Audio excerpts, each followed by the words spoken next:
In 1324, a man walked into Cairo carrying so much gold that he broke the world's economy. And then, he vanished from history's memory. Until now. He carried so much gold, historians say he single-handedly crashed the price of gold across an entire continent for over a decade. Who was this man the world forgot? His name was Mansa Musa, ruler of the Mali Empire, a kingdom so vast and so wealthy that medieval map-makers in Europe drew him holding a golden orb, larger than kings. But before the gold, before the fame, there was a question that would define his entire reign. How do you rule the richest empire in Africa without the world even knowing it exists? Mali sat atop the largest gold reserves the medieval world had ever known. A secret so valuable, entire empires would go to war to control it. And Mansa Musa was about to reveal it to everyone. To understand this man, we must go back to the beginning, to a kingdom born from a lion's roar. Mali's founder, Sundiata Keita, united a scattered people in the 13th century into an empire built on trade, gold, and salt. Generations later, that empire would pass down through kings until it reached a ruler unlike any before him. Mansa Musa took the throne around 1312, inheriting not just land, but the richest goldfields on earth. Mali's wealth came from one extraordinary advantage. It sat between two worlds, the gold mines of the south and the salt caravans of the Sahara. Whoever controlled that crossroads controlled the flow of fortune itself. But gold alone does not make an empire great. Mansa Musa expanded Mali's borders through conquest and diplomacy, and under his rule, the empire grew to control territory stretching across much of West Africa. By the time his empire reached its peak, Mansa Musa ruled over cities of scholars, traders, and architects. And one city above all would become the jewel of his kingdom, Timbuktu. But even Musa didn't yet know the plan forming in his mind, a journey that would change everything. The plan was this: Mansa Musa would undertake the Hajj, the sacred pilgrimage to Mecca, required of every devout Muslim. But he would not travel as an ordinary pilgrim. He intended to show the entire world the true face of Mali's wealth. Preparations began across the empire. Word was sent to every province. Gather gold, gather provisions, gather the finest attendants Mali had ever assembled. This would not be a caravan, it would be a statement. Historical records describe a caravan of almost unimaginable scale. Thousands of soldiers, servants, and officials, along with camels and horses, carrying enormous quantities of gold. Exact numbers remain debated among historians, but every account agrees on one thing: nothing like it had ever crossed the desert before. At the heart of the procession rode Mansa Musa himself, surrounded by hundreds of enslaved attendants dressed in Persian silk, each one said to carry a staff of solid gold. It was a display of power the medieval world had never witnessed. As the caravan departed Mali and turned toward the sands of the Sahara, Mansa Musa looked back one final time at the empire he ruled. He did not yet know that this journey would make him a legend and nearly destroy an economy along the way. The journey east was brutal. For months, the caravan crossed unforgiving desert terrain, relying on oases and hard-won trade relationships with local rulers along the way. This was the experiment beginning. Could an empire's wealth survive contact with the wider world? Along the route, Musa gave away gold freely, to the poor, to local leaders, to anyone he encountered. It was an act of generosity rooted in his faith, but it was also the first small sign of something much bigger about to unfold. By the time the caravan reached Cairo in July 1324, it had already grown into a spectacle. Crowds gathered simply to watch it pass, but nothing could have prepared Cairo for what was about to happen inside its own markets. Musa began spending and gifting gold throughout the city, to scholars, officials, and the poor alike. At first, it seemed like simple generosity. Local merchants had no idea they were witnessing the beginning of an economic shockwave. Within weeks, something strange began happening in Cairo's markets. The price of gold, steady for generations, started to fall, and nobody yet understood why. Historians estimate that Mansa Musa's spending in Cairo was so massive, it flooded the local economy with gold, causing its value to collapse. Some accounts suggest the price of gold did not fully recover for over a decade. Word of the Sultan of Mali's staggering wealth spread through Cairo's scholarly and merchant circles. Contemporary Arab historian Al-Umari later wrote that Musa flooded Cairo with his benefactions, leaving the city's economy altered for years to come. But amid the celebration, Cairo's officials grew increasingly worried. Their currency was losing value fast. What had begun as admiration for a generous foreign king was quickly turning into economic alarm. Meanwhile, Mansa Musa remained unaware of the chaos his generosity had caused. To him, this was simply an act of devotion on the path to Mecca. He had no idea he was reshaping an entire regional economy with every gift he gave. As Musa prepared to continue his journey toward Mecca, Cairo's merchants scrambled to stabilize their markets. But the damage was already done, and a new, unexpected problem was about to emerge. On his way back, Mansa Musa would need to borrow gold at extreme interest, a twist historians still find almost unbelievable.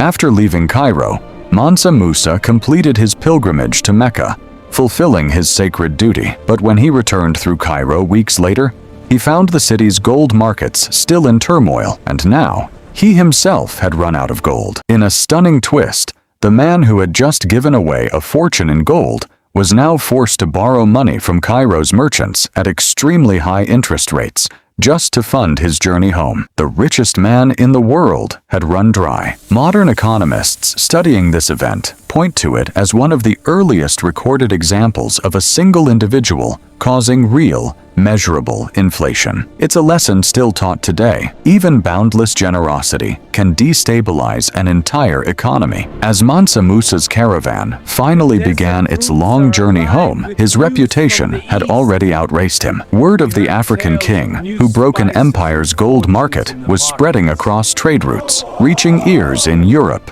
Arabia, and beyond. Back in Mali, Mansa Musa's advisors received troubling reports. The treasury, once overflowing, had been significantly depleted by the journey's expenses and debts. The king who gave the world a legend was coming home to a kingdom that needed careful rebuilding. When Mansa Musa finally crossed back into Mali's borders, the empire that greeted him was not in crisis, but it was changed.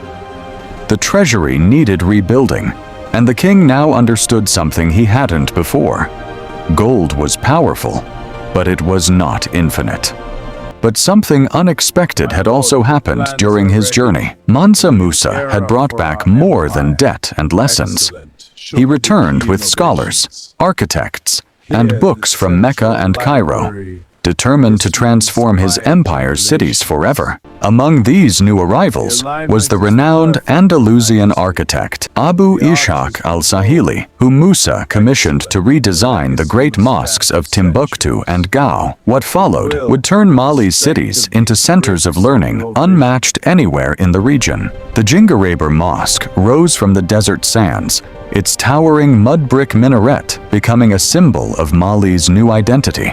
No longer just a kingdom of gold, but a kingdom of knowledge. Students and scholars began arriving from across the Islamic world. Timbuktu was transforming into one of the greatest centers of learning on earth. But as libraries filled with manuscripts and universities grew, a new question began to form. Had Mansa Musa's legacy become bigger than the man himself? Then came a discovery that would reshape how the rest of the world saw Mansa Musa entirely.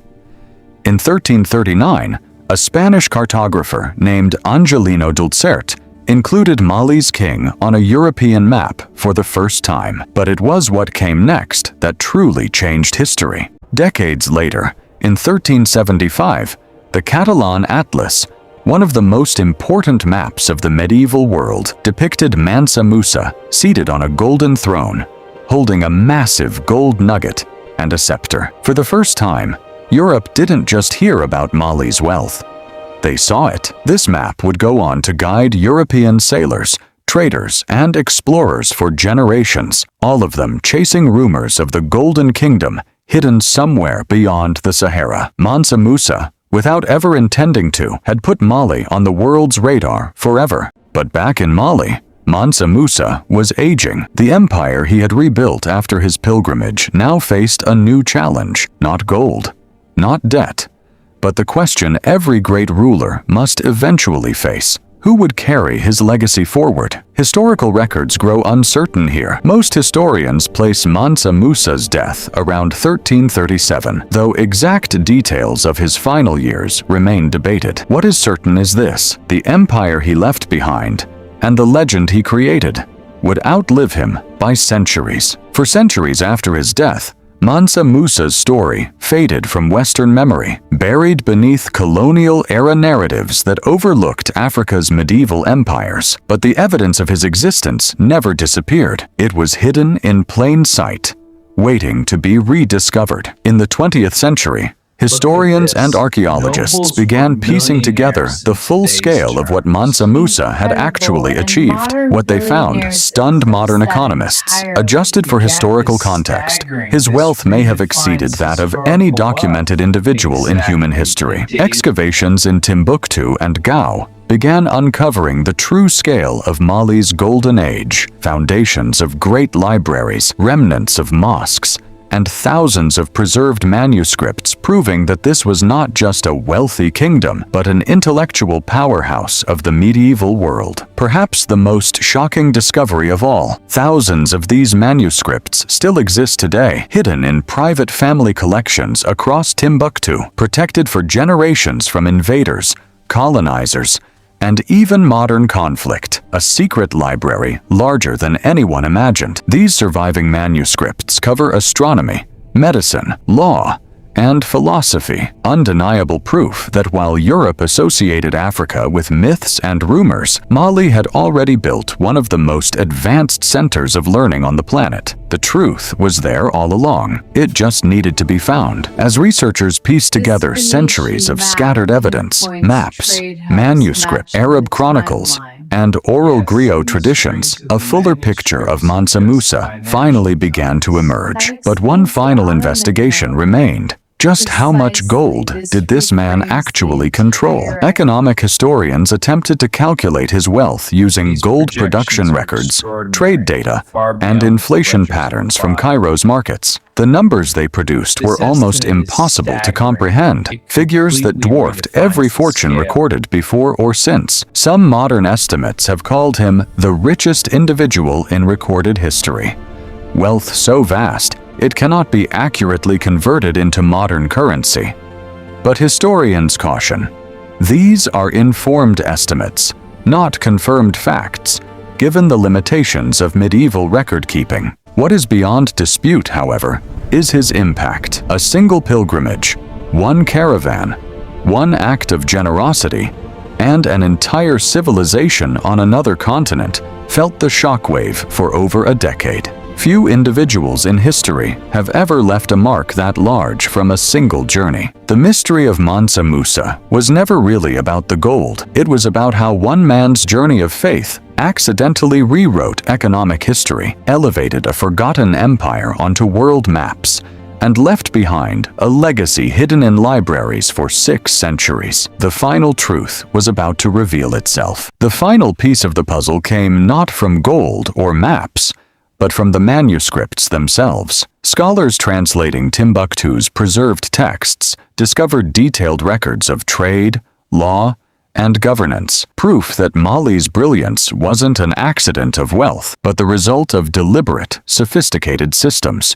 These records revealed that Mali, under Mansa Musa, had established structured taxation, regulated trade routes, and appointed provincial governors, an administrative system centuries ahead of what many assumed possible for the era. The empire wasn't just rich, it was organized. This discovery forced historians to rewrite the narrative entirely. Mansa Musa wasn't simply a wealthy king who got lucky with gold deposits. He was a calculated statesman who built institutions strong enough to sustain an empire long after his gold had been spent. And so, the mystery resolved itself. Mansa Musa's true legacy was never the gold that crashed Cairo's economy. It was the institutions, universities, and systems of governance that outlived him by centuries, quietly shaping West Africa long after his empire eventually declined. Today, Timbuktu's manuscripts are recognized as UNESCO World Heritage Treasures,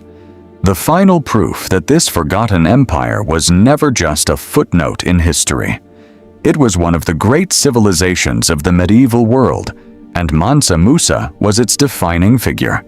Centuries after his final journey home, Mansa Musa's story reminds us of something profound. True wealth is never just measured in gold. It's measured in what outlives us: the libraries we build, the knowledge we protect, and the world we leave a little wiser than we found it. The gold that once flooded Cairo's markets is long gone, spent, scattered, faded into history. But the manuscripts remain. The mosques still stand.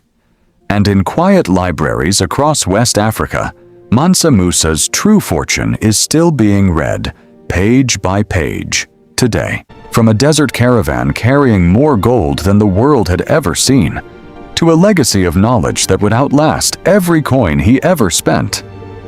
Mansa Musa's journey teaches us that the stories worth telling are never really about what we have.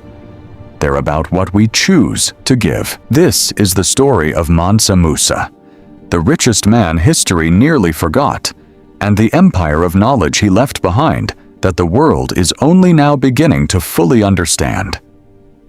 If this story moved you, there's so much more history waiting to be uncovered. Subscribe to uncover more forgotten empires, hidden legacies, and the stories history almost let slip away.